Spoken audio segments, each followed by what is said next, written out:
இன்னைக்கு கருவேப்பிலை பொடி எப்படி செய்யலாம்னு பார்க்கலாம். அதுக்கு என் கையால் 2 கைப்பிடி அளவு கருவேப்பிலை, 5 வரமிளகாய், 1 டேபிள் ஸ்பூன் மல்லி, இந்த கப்பால் 1/2 கப் அளவுக்கு உளுந்து, 1 டேபிள் ஸ்பூன் மிளகு, 1 டேபிள் ஸ்பூன் சீரகம், 2 டேபிள் ஸ்பூன் வெள்ளை எள்ளு எடுத்திருக்கேன், 1/2 கப் கடலைப்பருப்பு, ஒரு சின்ன துண்டு பெருங்காயம். இப்போ ஒரு கடாய் வச்சுட்டு அதில் கருவேப்பிலை சேர்த்துக்கலாம். பாருங்க, நான் எண்ணெய் எதுவும் சேர்க்கலை, ட்ரையாக தான் சேர்த்துக்கிறேன்.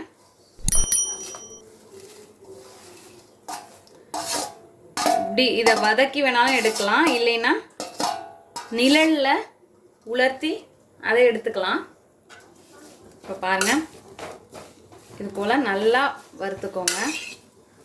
அப்படியே அந்த ஈரப்பதம் எல்லாமே அதில் போயிடும். மீடியம் ஃப்ளேம்லேயே வச்சுக்கோங்க. இப்போ பாருங்கள், நான் கரண்டியே யூஸ் பண்ணல, கையாலேயே பரட்டி விடுறேன். இந்த போலன்னு சவுண்டு வருது பாருங்கள். இலையெல்லாம் காஞ்சிடுச்சுன்னா அந்த சருகு இப்படி தான் இருக்கும். அந்த மாதிரி நம்ம ஹீட் பண்ணி இந்த மாதிரி கருவேப்பிலையே கொண்டு வந்துடணும். இப்படி நொறுக்குனோம்னா இப்படி சவுண்டு வரணும்.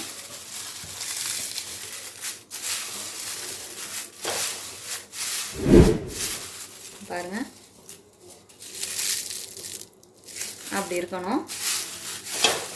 இப்போ இதை ஒரு பிளேட்டில் மாற்றிக்கலாம். எண்ணெயே இல்லாமல் ட்ரையாக தான் வறுக்க போகிறோம். ஏன்னா இது ரொம்ப நாள் கெட்டு போகாமல் யூஸ் பண்ணிக்கலாம். அதுக்காக தான் எண்ணெய் இல்லாமல் வறுக்கிறது. அடுத்து மிளகாய், மல்லி,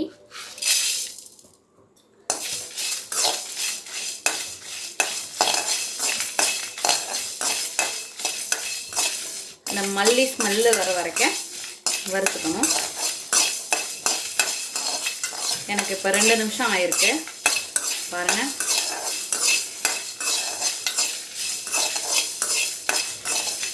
மல்லியெல்லாம் நல்லா வெடிக்க ஆரம்பிச்சிருச்சு. இப்போ இது ஒரு பிளேட்டில் மாற்றிக்கலாம். இப்போ இதில் மிளகு, சீரகம்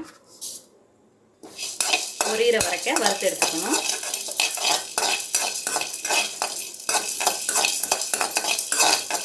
வறுபடுற நேரம் ஒன்றுத்துக்கும் வித்தியாசம் இருக்கும். அதனால தான் தனித்தனியாக வறுத்து எடுக்க வேண்டியதாக இருக்குது. நல்லா வறுத்தாச்சு, சீரகம்லாம் பொரிய ஆரம்பிச்சிருச்சு. இதையும் ஒரு பிளேட்டில் மாற்றிக்கலாம். உளுத்தம்பருப்பு, கடலைப்பருப்பு, ரெண்டையும் சேர்த்து வறுத்துக்கலாம்.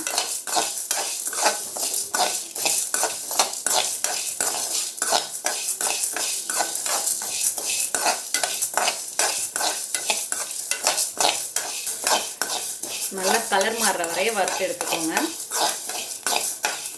பாருங்க, உங்களுக்கே தெரியும் மாறி வந்துட்டுருக்கு. ஈரப்பதம் இல்லாமல் கொட்டுது பாருங்க. இப்போ இதை ஒரு பிளேட்டில் மாற்றிக்கலாம். எள்ளு சேர்த்துக்கலாம். எள்ளு பொரியிற அளவுக்கு வறுத்துக்கலாம். பாருங்க, கலர் மாறுது. இன்னும் வெடிக்கலை, நல்லா வெடிக்கணும். நல்லா வெடிக்க ஆரம்பிச்சிடுச்சு.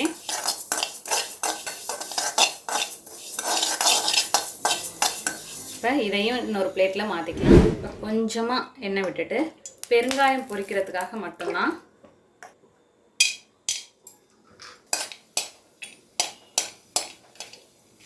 நல்லா பொரிஞ்சிருச்சு. இதையும் ஒரு பிளேட்டில் மாற்றிக்கலாம். இப்போ ஃப்ளேம் ஆஃப் பண்ணிடலாம்.